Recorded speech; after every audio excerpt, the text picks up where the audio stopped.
Very valid point by toss here. The pitch is out of the context. The toss is out of the context, especially in the 20 overs game. Why? Because we've got some of the big hitters. On the screen, you'll see shortly, you've got the top five highest strike rate batters. When you look at the first name, it's a guy called Priyancharya. He's got a 248 strike rate with 211 runs.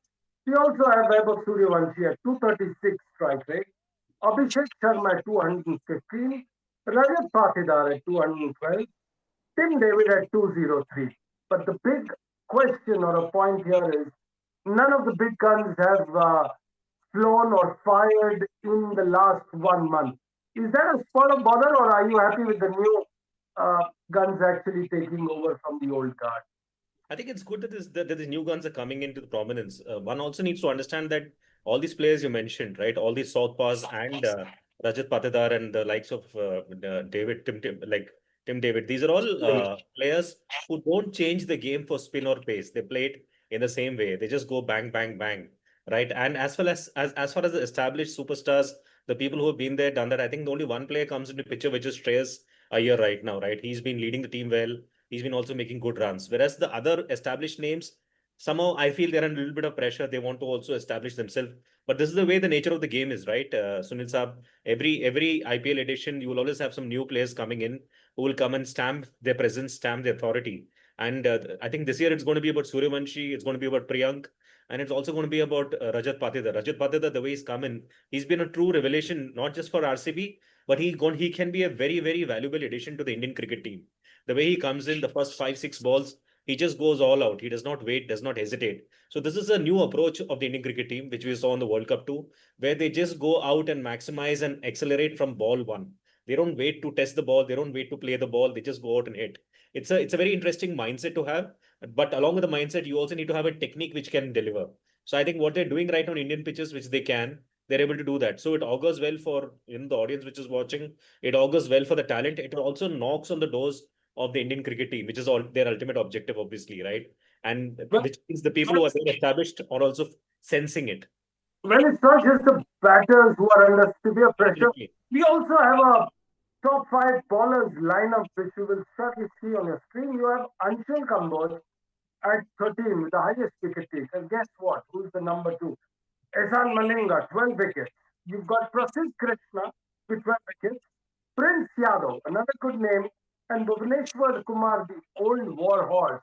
Toss Rizvi at 5. Are these four names refreshingly good for the legacy of IPL, considering that they will carry it forward for the next 5 years? Because you don't have the Rashid Khans of the world, you don't have the Yuzi Chahal, you don't have Mitchell Stark, you don't have some of the Jofra Archers of the game as well. Do you think it's a welcoming sign when it comes to bowling? It's good to hear that Bhuvneshwar Kumar is counted among the future next 5 years.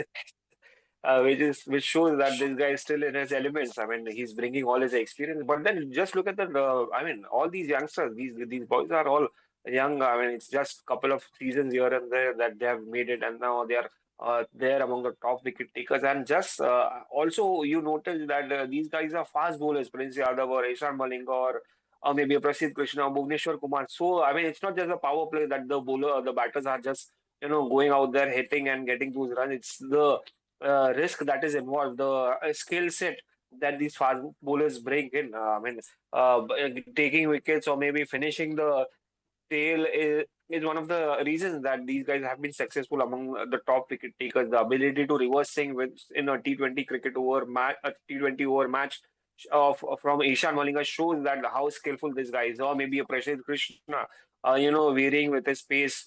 So these things show that okay, fast bowlers are also maturing. While you took the name of Rashid Khan and Yuzi Chal and a lot of others, the experienced guys, I think they have been sorted out. So it's more about like when newcomers come in, it's difficult to exactly understand in a couple of seasons. Maybe they are sorted out later, but Rashid Khan and Yuzi Chahal and the other guys, batters are more prepared because they have seen them a lot of times. They know what will be their strategy. So it's easy to get wickets when you're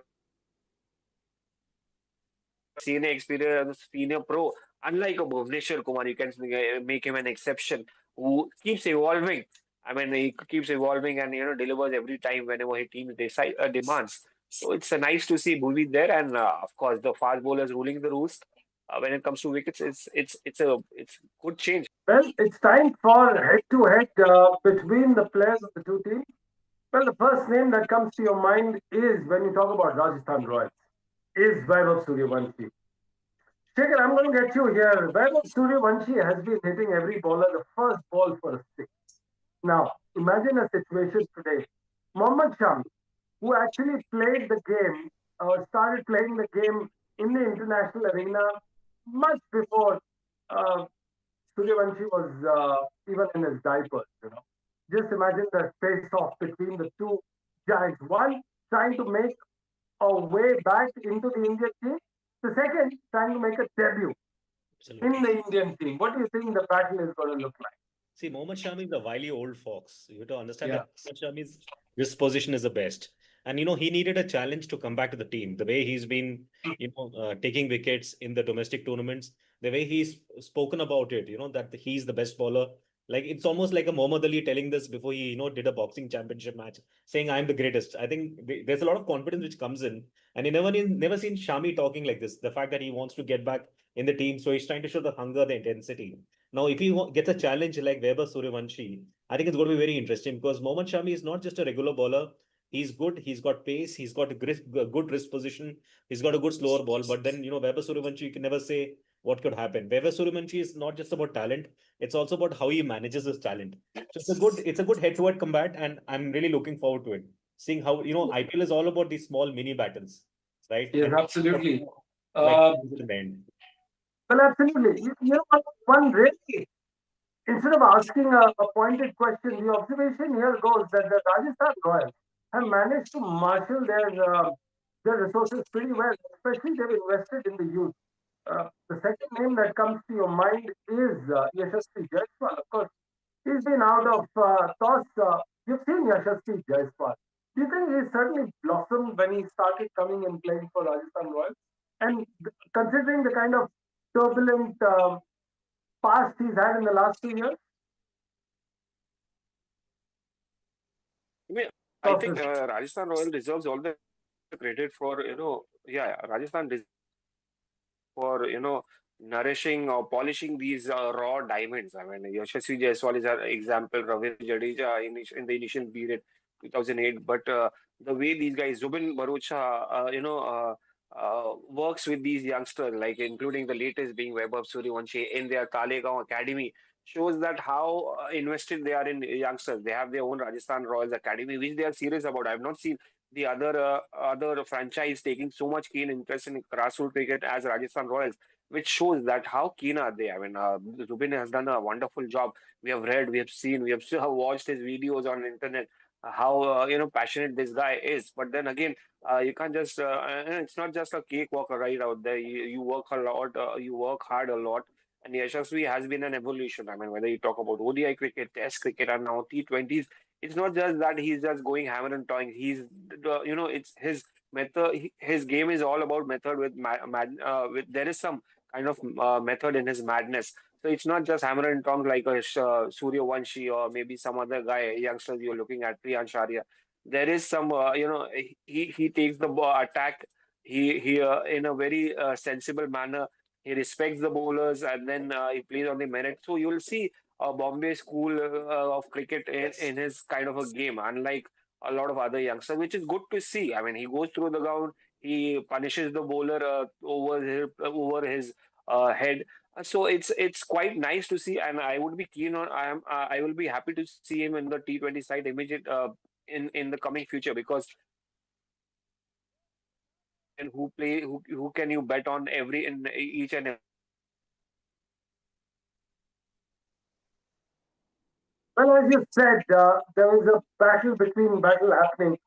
Rishabh Pant versus Ravindra Jadeja and Nicholas Pooran versus Bishnoi. Shekhar Vijay, there's another twin battle happening, and then we'll talk about Jofra Archer versus everybody. Hmm. Yeah, so the twin battle, you spoke about Rishabh Pant versus Jadeja. Jadeja Yes. has a point to prove. He's coming back from where it started, the rock star of IPL as per Shane Warne, right? He's coming back to the Rajasthan Royals, and he has a point to prove because he wants to take the wicket of Rishabh Pant, who's also under the pump. And as compared to Nicholas Puran and the other spinner, both of them were playing for the same team once upon a time. So I think both of them know the strengths as well as the weakness. And Nicholas Puran also has a point to prove. He's played so many league matches across the world, but at the end of the day, he's also retired from West Indies cricket. Now, does that affect the way he plays on ground is going to be important because till now, one has noticed Nicholas Puran has been very, very, very rusty. He's not really got his rhythm back and he's not been, his usual self. In the last season, we noticed that he had a very good run in the last IPL. In this IPL, somewhere he has not just been consistent enough. He's not just been doing enough. He's not been getting the runs, and that's going to make a big difference. So I think these contests is going to be important. One is the Rishabh Pant and obviously Nicholas Puran. Both are left-handers. Both are entertaining once they get going, but they also need to get the rhythm back. That's important. Well, what are you going to be watching? We are at the last end, the fag end of our program, and it's a no-brainer. Which team would you support and what would you support? But let me ask Toss Rizvi. Toss, what would you be watching? Vaibhav Sooryavanshi, Jofra Archer, uh, Rishabh Pant, or Sanjeev Goenka's theatrics from the studio or the I mean, stadium? I'm not interested in LSG at all. I mean, even though they're playing at home, I mean, they don't have the fan following that they should have. I mean, considering it's a Lucknow side and they're very passionate about food and culture and life and good clothing, chicken curry. But unfortunately, they have not caught the imagination of the locals over there, which is fine. I'm not a big fan of LSG. But yeah, when you talk about Rishabh Suryavanshi, that guy is somebody I'm looking forward to. I want him to score a century in each and every game because when he comes onto the field, there is no stopping. I mean, he's pure entertainment. Is he the next Virat Kohli, next big thing? I think We so. don't know. Absolutely. You've already given him a stamp of approval as the next big thing. But also, Checker, before we get on to the last conclusion, in fact, we're going to wrap up our show with your thoughts. Are you going to be watching what is the question? So I'm really fond of Jofra Archer. I like the way that he just goes full tilt. And that's cricket at its best. You really want a bowler who's really fast to really go all out, against opposition. So I would want to watch Jofra Archer really exploiting his full potential and just going full tilt against the batsman. Doing bowling more than 150 clicks and then doing a change of pace. That will be fun to watch. And Yeah, absolutely. Rajasthan Royals is more interesting as a team. They are managing their youngsters well. One can see that.